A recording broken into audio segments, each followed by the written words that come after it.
Assalamualaikum warahmatullahi wabarakatuh. Izin memperkenalkan diri, nama saya Gipirano Pasaraya dengan NIM akhir 124. Pada kesempatan ini, saya akan mempresentasikan makalah berjudul Kajian dan Pengembangan Antagonis Ganglion dengan Reseptor Nikotinik sebagai Antihipertensi Lama. Yang pertama ada latar belakang. Hipertensi merupakan salah satu masalah kesehatan utama yang meningkatkan risiko penyakit kardiovaskular seperti penyakit jantung koroner dan stroke. Secara fisiologis, tekanan darah dipengaruhi oleh interaksi sistem kardiovaskular, ginjal, serta sistem saraf dan hormonal. Sistem saraf simpatis berperan penting dalam pengaturan tekanan darah melalui pengaruhnya terhadap denyut jantung dan tonus pembuluh darah. Oleh karena itu, pada tahap awal pengembangan terapi hipertensi, penghambatan aktivitas sistem saraf simpatis menjadi salah satu strategi utama. Yang selanjutnya, reseptor nikotinik ganglion. Reseptor nikotinik merupakan reseptor asetilkolin yang bersifat ionotropik. Aktivitas reseptor ini menyebabkan depolarisasi membran sel melalui masuknya ion natrium dan kalium. Pada ganglion saraf otonom, reseptor nikotinik berperan dalam pengantaran impuls dari neuron preganglion ke neuron postganglion, baik pada sistem simpatis maupun parasimpatis. Dari sudut pandang kimia medisinal, reseptor ini memiliki situs bermuatan negatif, sehingga dapat berikatan dengan senyawa bermuatan positif seperti antagonis ganglion. Berikutnya antagonis ganglion. Antagonis ganglion merupakan golongan obat antihipertensi lama yang bekerja dengan menghambat reseptor nikotinik pada ganglion saraf otonom. Penghambatan ini menyebabkan terputusnya transmisi impuls saraf simpatis menuju organ efektor, terutama pembuluh darah, sehingga terjadi vasodilatasi dan penurunan tekanan darah.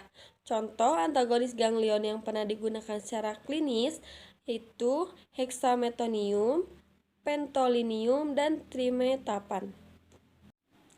Mekanisme kerja antagonis ganglion yaitu menghambat ikatan asetilkolin pada reseptor nikotinik ganglion.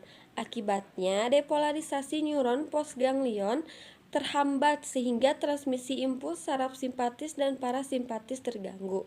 Dalam terapi hipertensi, efek utama berasal dari penghambatan sistem simpatis yang menyebabkan vasodilatasi pembuluh darah perifer, menurunkan retensi perifer, dan menurunkan tekanan darah.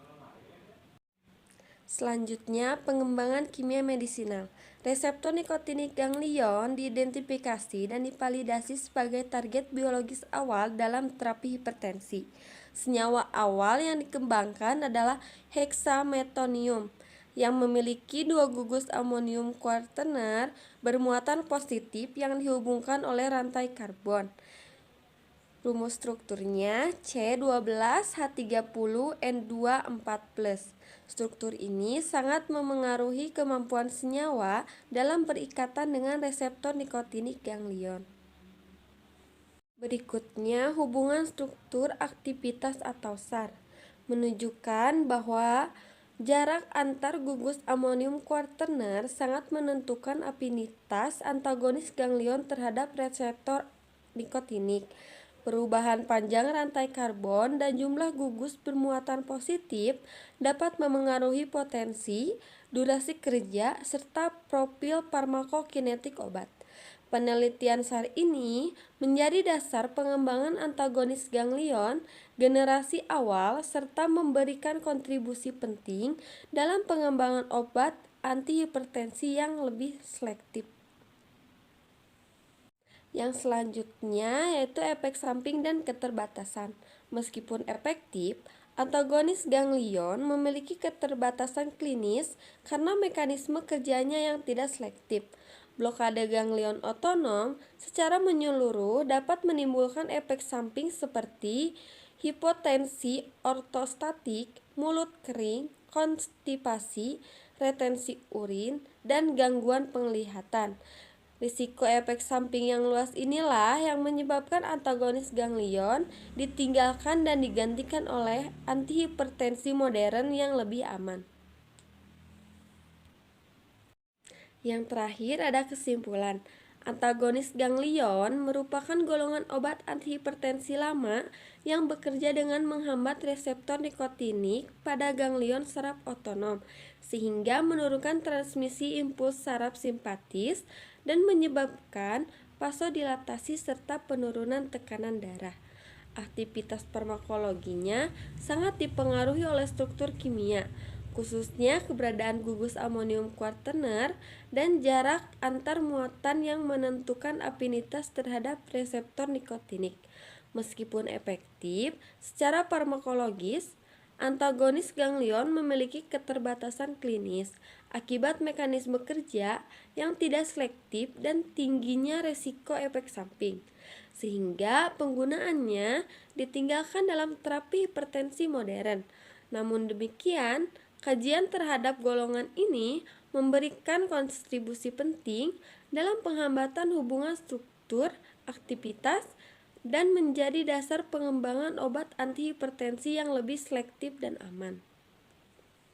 Sebelum mengakhiri presentasi ini, saya ingin menyampaikan bahwa melalui penyusunan dan pemaparan materi ini, saya memperoleh banyak pembelajaran, khususnya dalam pemahaman konsep, proses, serta tantangan yang berkaitan dengan topik yang dibahas.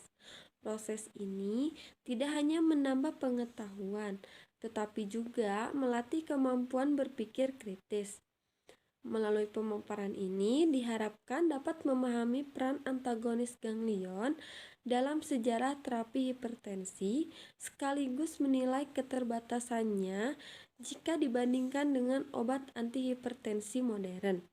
Kajian ini menunjukkan pentingnya pengembangan obat yang lebih spesifik terhadap target reseptor guna meningkatkan efektivitas terapi dan menurunkan risiko efek samping.